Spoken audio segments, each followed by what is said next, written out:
Kufuatia hayo, kwa kauli moja, Halmashauri Kuu ya Chama cha Mapinduzi ilipitisha uamuzi kwamba kutokana na mienendo iliyokiuka kanuni zetu zinazohusu nidhamu na maadili, ndugu Nchimbi afukuzwe uwanachama kwa mujibu wa kanuni zetu.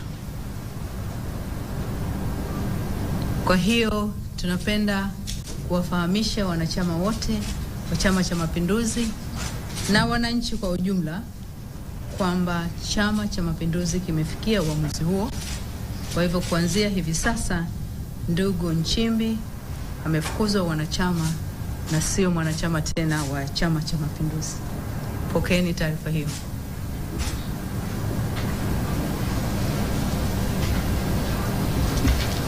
Tumemaliza.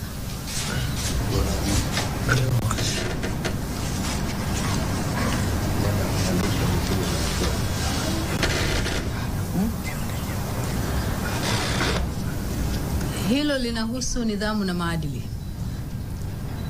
Lakini vile vile kuna uamuzi mwingine wa muhimu uliofanywa na Halmashauri Kuu ya CCM Taifa, na ni kupokea na kupitisha jina katika hatua ya awali ya mtu ambaye atapendekezwa kwa mujibu wa taratibu za katiba kuwa makamu wa rais wa Jamhuri ya Muungano wa Tanzania, na huyo ni ndugu Deogratius John Ndejembi.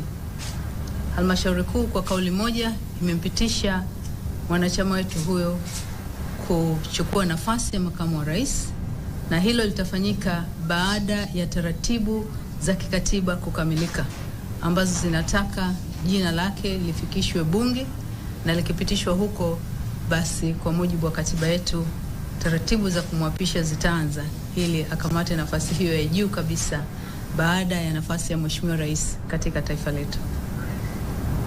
Asanteni.